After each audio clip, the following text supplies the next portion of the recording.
প্রিয় ছাত্রছাত্রীরা, তোমাদেরকে আবারও স্বাগতম জানিয়ে আজকে আমরা টেন্সের যে ৩ নম্বর প্রেজেন্ট টেন্সের যে ৪টা ভাগগুলি রয়েছে, ৪টা ভাগের মধ্যে আমরা প্রেজেন্ট পারফেক্ট টেন্সের সম্পূর্ণ হিসাবে আজকে আলোচনা করব। আগের যে ভিডিওগুলি রয়েছে আমরা present indefinite tense, present continuous tense, তার সাথে সাথে আমরা সেন্টেন্স মেকিং করে দিয়েছি, তার সাথে সাথে আমরা বিস্তারিত আলোচনা করেছি।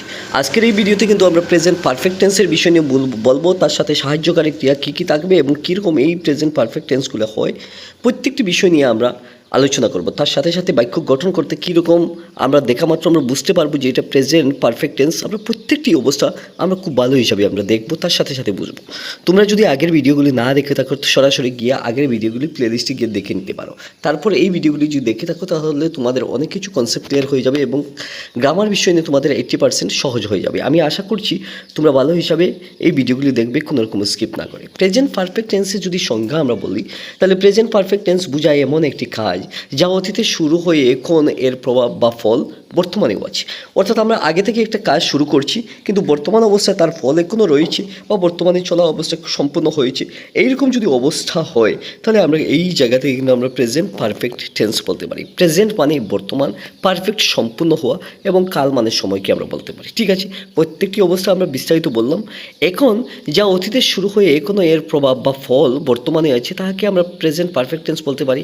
অর্থাৎ বাংলায় যদি আমরা দুই একটি কথা যদি বলি, আমি কাজটি শেষ করেছি, অর্থাৎ আমি কাজটা শেষ করেছি মানে আগেই শেষ করেছি, বর্তমান কিন্তু তার ফলটা রয়েছে। সে আর সকালে এসেছে, সে কিন্তু আজকে সকালে আমার এই জায়গার মধ্যে আসছে, এইরকম অবস্থায় যদি বলি তাহলে আমরা প্রেজেন্ট পারফেক্ট টেন্স বলে নিতে পারি। তারপর আরও কিছু রয়েছে এই জায়গার মধ্যে, আমরা যে প্রেজেন্ট পারফেক্ট টেন্সের যে ফর্মেটগুলি রয়েছে, যে স্ট্রাকচার আমরা কীরকম সেই ফর্মেটগুলি পরিবর্তন হবে বা কীরকম আমরা এই স্ট্রাকচারগুলি তৈরি করব, আমরা প্রত্যেকটি অবস্থায় আমরা বুঝতে হবে। কিন্তু এই জায়গা থেকে বোঝার আগে একটা জিনিস তোমাদেরকে বলতে হয়, আমরা এই স্ট্রং ভার্ব উইক ভার্ব গ্রামারের মধ্যে কিছু রয়েছে, এই নিয়মগুলি কিন্তু প্রথমেই জানতে হবে। আমরা এইগুলি না জানা থাকলে আমাদের কিন্তু এই গ্রামার বিষয় নিয়ে কিন্তু আগে দিয়ে এগিয়ে যাওয়া একটা কঠিন পর্যায় হয়ে যাবে। স্ট্রাকচারটা হচ্ছে কি, যে ভার্বে যে সাবজেক্টটা থাকবে, সাবজেক্ট প্লাস আমরা অক্সিলারি ভার্ব আমরা যেটা প্লাস পার্ট, যেটা ফার্স্ট পার্টিসিপল রয়েছে, অর্থাৎ B1 একটা, B2 একটা এবং B3 তিনটা। এই ভার্বের কিন্তু তৃতীয় যেটা B3 থাকবে, এই জায়গা থেকে কিন্তু আমরা B3কে আমরা নিতে হবে, এবং হ্যাভ হ্যাজ দুইটাই অক্সিলারি ভার্ব থাকবে। যখন আমরা এই হ্যাজটা কখনো ব্যবহার করা হবে, আমরা হ্যাজটা হবে যদি কোনো জায়গার মধ্যে হি থাকে, শি থাকে, ইট থাকে, কোনো মানুষের ব্যক্তির নাম যদি তৃতীয় ব্যক্তি হিসাবে থাকে সিঙ্গুলার পার্সনের ক্ষেত্রে, কিন্তু আমরা হেজ বোঝাচ্ছি। আমরা কীরকম প্রত্যেকটি অবস্থা আমরা উদাহরণ সহকারে যখন আমরা বলবো তখন তোমরা খুব ভালো হিসাবে এই কনসেপ্টগুলি জানতে পারবে। আশা করি আমরা এই জায়গা থেকে আমরা শুরু করছি। এবারে আমরা কীরকম হবে আমরা একটু দেখে নিই। ঠিক আছে, এই টেন্সগুলি যদি তোমরা জানা থাকে তাহলে আমার মনে হয় এই বিষয় নিয়ে আর তোমাদের মাথার বেদনা আর থাকবে না। আমরা এই জায়গা থেকে আমরা দেখে নিতে পারি যে কীরকম হবে এবং হ্যাবের ব্যবহারটা কোন রকম হবে। হ্যাবটা হচ্ছে কি শুধু আয়ের ক্ষেত্রে, যদি আমার ক্ষেত্রে হয়, তোমার ক্ষেত্রে বা তোমাদের ক্ষেত্রে, আমাদের ক্ষেত্রে বা তাদের ক্ষেত্রে, এইরকম অবস্থা যদি হয়ে যায় তাহলে আই বসে, হ্যাব বসে। এখন আমরা এই জায়গা থেকে এই কনসেপ্টগুলি আমরা ক্লিয়ার হয়ে গেল। ঠিক আছে, এখন আমরা কিছু উদাহরণ যদি আমরা সেভ করি তাহলে আমরা কীরকম দেখতে পারবো একটু দেখে নিই। আমরা এই জায়গা থেকে আমরা বুঝতে পারলাম। ঠিক আছে, অক্সিলারি ভার্ব হ্যাভ এবং হ্যাজ দুইটাও থাকে, এবং ভার্বের পাস্ট পার্টিসিপল ফর্ম যদি গো থাকে তাহলে গান।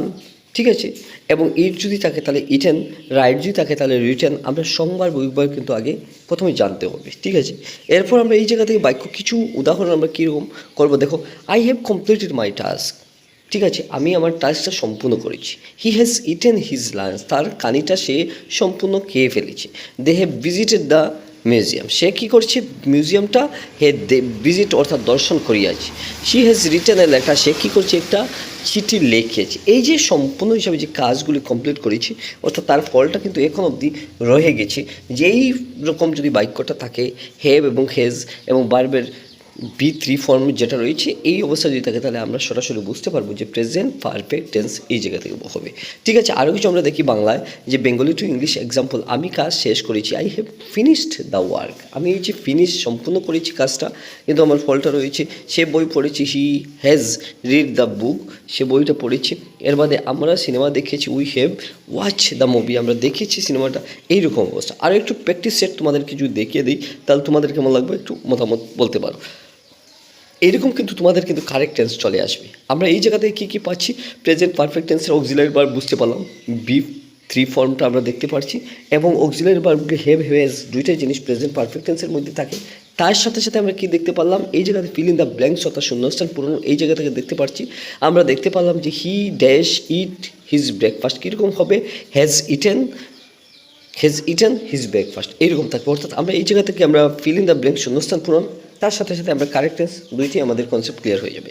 তারপর আমরা 2 number I dash see the movie before, মানে আমরা কী করছি, I have seen the movie before. 3 number হচ্ছে they dash finish their homework, আমরা এখানে দে হ্যাভ ফিনিশড, হ্যাঁ দেয়ার হোমওয়ার্ক আমরা এইরকম বলে নিতে পারি। তো আশা করি আমরা 1টা 2টা 3টা পর্যন্ত আমরা প্র্যাকটিস সেট আমরা দেখতে পারলাম, এবং তার সাথে সাথে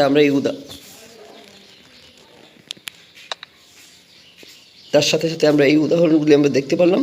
প্রত্যেকটি অবস্থায় আমরা সেট কনসেপ্টগুলি ক্লিয়ার হয়ে গেছি।